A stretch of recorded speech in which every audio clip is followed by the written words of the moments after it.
Le magnétisme, l'une des parasciences les plus en vogue du XXIe siècle. Il est même difficile de savoir exactement combien il y en a en France, d'autant que le terme diverge en fonction des croyances. Guérisseur, rebouteux, énergéticien. Je souhaitais aborder ce sujet avec vous aujourd'hui parce que moi-même je suis magnétiseur. Il suffit que j'approche mes mains du visage d'une personne pour que celle-ci se sente instantanément poussée en arrière par une énergie invisible. On est à la limite du paranormal là, non ? Plus dingue encore, quelques secondes après, ces personnes rentrent dans un profond sommeil magnétique. Si ça, c'est pas la preuve que le magnétisme existe, franchement, je sais pas ce qu'il vous faut. Bon, en fait, non. C'est la preuve de rien. Alors, le magnétisme, d'où ça vient ? Comment et par qui ça a été étudié ? Et surtout, est-ce que ça existe vraiment ? Le magnétisme animal a été découvert il y a presque 300 ans par un médecin allemand qui s'appelait Franz Anton Mesmer. Non, pas ce Mesmer-là. Il ressemblait plutôt à ça. Son idéal est simple, s'il existe un magnétisme minéral, du genre les aimants, il existe forcément un magnétisme animal, c'est-à-dire un fluide magnétique qui circule dans le corps et qui au moindre dérèglement peut causer des maladies ou encore des problèmes émotionnels. Alors pour valider cette théorie, Mesmer va simplement apposer ses mains sur le corps de personnes malades, et là, incroyable, les sujets en question rentrent dans une espèce de transe, parfois même difficilement contrôlable. Il est parfois obligé de les envoyer dans des salles de réveil remplies de matelas et de coussins pour éviter les blessures. Il appelle cet état le sommeil magnétique. Et puis on est obligé de le reconnaître, souvent les gens se sentent mieux une fois l'expérience terminée. Là on est dans les années 1770 et Mesmer est très clairement en train de devenir une star. En revanche, ça ne plaît pas du tout à la communauté scientifique qui le prend simplement pour un gros charlatan. Il décide alors de déménager à Paris, parce que, après tout, ses collègues médecins sont pas contents, mais lui, il se fait un énorme paquet de blé avec le magnétisme. Il compte alors parmi sa patientèle des membres de la cour du roi, dont notamment Marie-Antoinette, très emballée par les pratiques de Mesmer. L'histoire ne le dit pas, mais c'est peut-être ça qui a rendu Louis XVI particulièrement sceptique quant aux méthodes utilisées par le célèbre magnétiseur. Il n'a alors qu'une seule chose en tête, comprendre comment ça marche. Il envoie alors des scientifiques étudier et comprendre ce phénomène. Évidemment, Mesmer, foudrage, refuse catégoriquement de leur filer un coup de main. Mais les scientifiques organisent une expérience. Ils trouvent très facilement dans Paris quelques personnes extrêmement réceptives au pouvoir de Mesmer. Ils emmènent ces personnes dans un jardin, dont les arbres ont été magnétisés par Mesmer en personne. Les sujets s'approchent des arbres, touchent les arbres, et très rapidement, ces personnes rentrent dans cet état de sommeil magnétique. Avec tout ce que ça engendre, les chutes, les spasmes, les convulsions, le truc pas hyper agréable. Oui, mais seulement, ce que les scientifiques avaient caché au sujet, c'est qu'ils étaient en fait dans un jardin lambda avec des arbres lambda. Les arbres n'ont absolument jamais été magnétisés par qui que ce soit. Mais pourtant, ça avait marché, non ? Et c'est pour ça que la conclusion écrite de cette expérience par le mathématicien et scientifique Jean-Sylvain Bailly est celle-ci. L'imagination sans magnétisme produit des convulsions. Le magnétisme sans imagination ne produit rien. L'imagination est donc la véritable cause des effets attribués au magnétisme. Et il rajoute, c'est sur les choses qu'on ne peut ni voir ni palper qu'il est important de se tenir en garde contre les écarts de l'imagination. À une époque où la croyance régissait une grande partie des fonctionnements politiques et sociaux, le mec était déjà dans le futur, non ?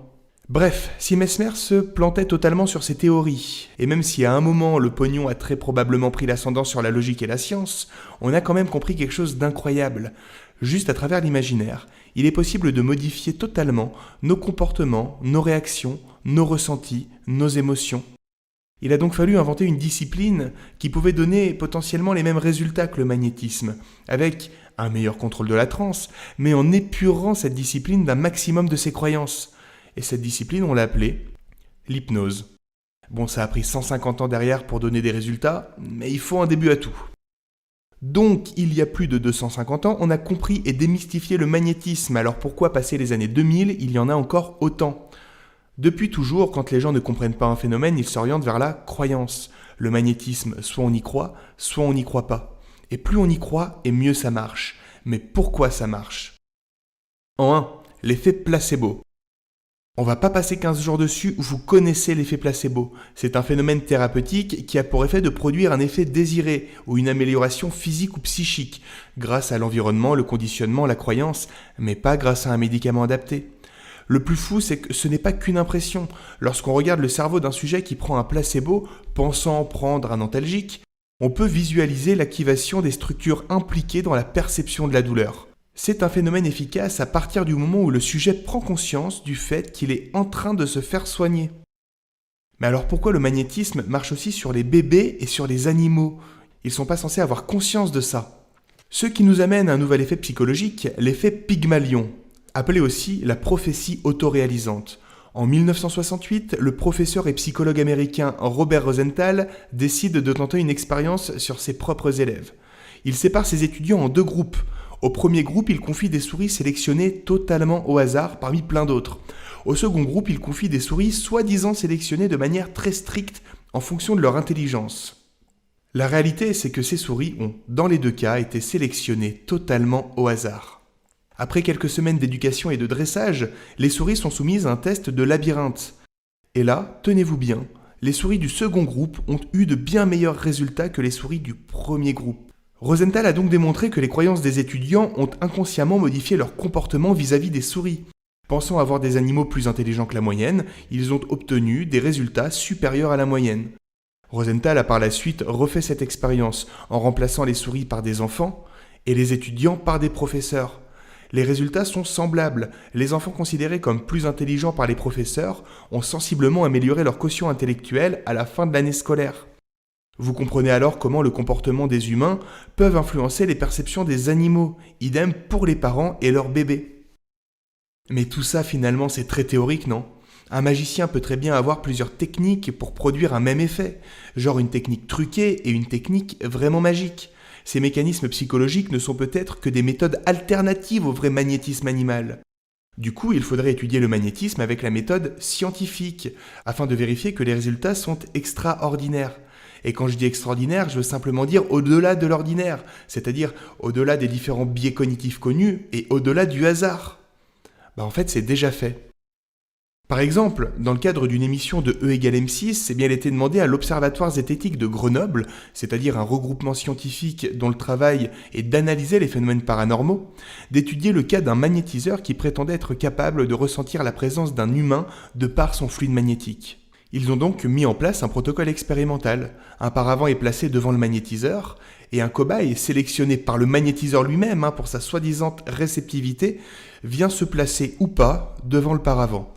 Sur 100 essais, le magnétiseur doit indiquer s'il ressent ou pas la présence du sujet. Afin que l'expérience ne soit pas biaisée, elle se déroule en double aveugle, c'est-à-dire que ni les scientifiques ni le magnétiseur ne peuvent savoir si quelqu'un se trouve derrière le paravent. Une autre équipe se charge du tirage au sort pour définir à quel moment il place le cobaye. Les équipes ne communiquent que par des signaux sonores afin d'éviter tout mode de transmission d'informations, même au niveau paraverbal ou non-verbal. Sur 100 essais, on définit alors que si le résultat est compris entre 37 et 63 succès, le résultat est ordinaire, c'est pas mieux qu'un pile ou face.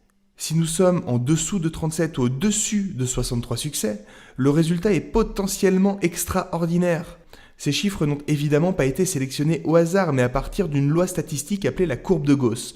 Vous trouverez plus d'informations dans la description de la vidéo, mais sans rentrer dans les détails, on sait qu'il y a 1% de chance pour que le magnétiseur parvienne à un résultat supérieur à 63 uniquement grâce au hasard. On est d'accord, un seuil de significativité de 1%, c'est sévère dans une expérience scientifique. Mais en même temps, il faut savoir ce qu'on cherche. Cela veut dire aussi que si on teste 1000 magnétiseurs dans le monde, on obtiendra statistiquement 10 résultats faussement extraordinaires. C'est déjà pas mal. Bref, le magnétiseur obtient un résultat de 44 succès pour 56 échecs. Cette performance s'inscrit dans la normalité. L'expérience est un échec et n'a donc pas permis de mettre en évidence une capacité particulière du magnétiseur. Mais pour être sûr, il faudrait en tester des centaines de magnétiseurs. Peut-être que dans le lot, il y en aura un de vrai. Déjà fait. 51 ans, c'est le temps qu'a duré le défi du célèbre magicien américain James Randi, qui en 1964 promet une récompense de 1 million de dollars à quiconque viendra démontrer en laboratoire scientifique une quelconque capacité paranormale. Des milliers de personnes se sont présentées, voyants, médiums, radiesthésistes, télékinésistes, magnétiseurs évidemment. 100% du temps, les protocoles expérimentaux mis en place ont démontré des explications rationnelles et logiques à l'ensemble de tous ces phénomènes. La première question que se posent les scientifiques, ce n'est pas comment ça marche, mais est-ce que ça marche ? Et puis l'expérience a été stoppée en 2015 lorsque James Randi a pris sa retraite bien méritée. Depuis, des dizaines de centres et d'associations ont pris le relais dans le monde entier, proposant des récompenses financières contre la preuve de l'existence d'un phénomène paranormal. Mais qu'on s'entende bien, le but de ces centres, ce n'est pas de débunker tout et n'importe quoi. Les scientifiques qui s'intéressent à ces phénomènes rêvent probablement de trouver un phénomène paranormal. Moi aussi d'ailleurs. Sauf que pour le moment, il n'y a rien. Rien, rien.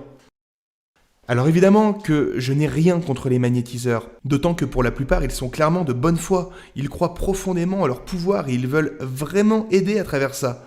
Il y en a même qui travaillent bénévolement, sauf qu'à chaque fois que vous êtes allé voir un magnétiseur et que vous vous êtes senti mieux après la séance, en fait c'était pas tellement grâce à lui, c'était surtout grâce à vous, ou grâce aux capacités incroyables de votre cerveau. Prendre conscience de ses propres capacités inconscientes, c'est sûrement bien plus efficace que de laisser son bien-être entre les mains d'un praticien ou d'une croyance. N'hésitez pas à vérifier mes infos. De manière générale, n'hésitez pas à vérifier les infos. Vous trouverez mes différentes sources dans la description de cette vidéo. J'ai appris ces dernières années à faire de plus en plus attention avec les croyances des gens, d'autant plus dans le domaine du paranormal et du paramédical. La limite entre croire et savoir est très fine. La connaissance n'est qu'en fait qu'une croyance avérée. Je reconnais qu'il est très compliqué de prouver que quelque chose n'existe pas, mais les faits sont des faits. Bref, n'hésitez pas à partager, à liker ou à disliker cette vidéo. C'est peut-être la dernière. Peut-être pas.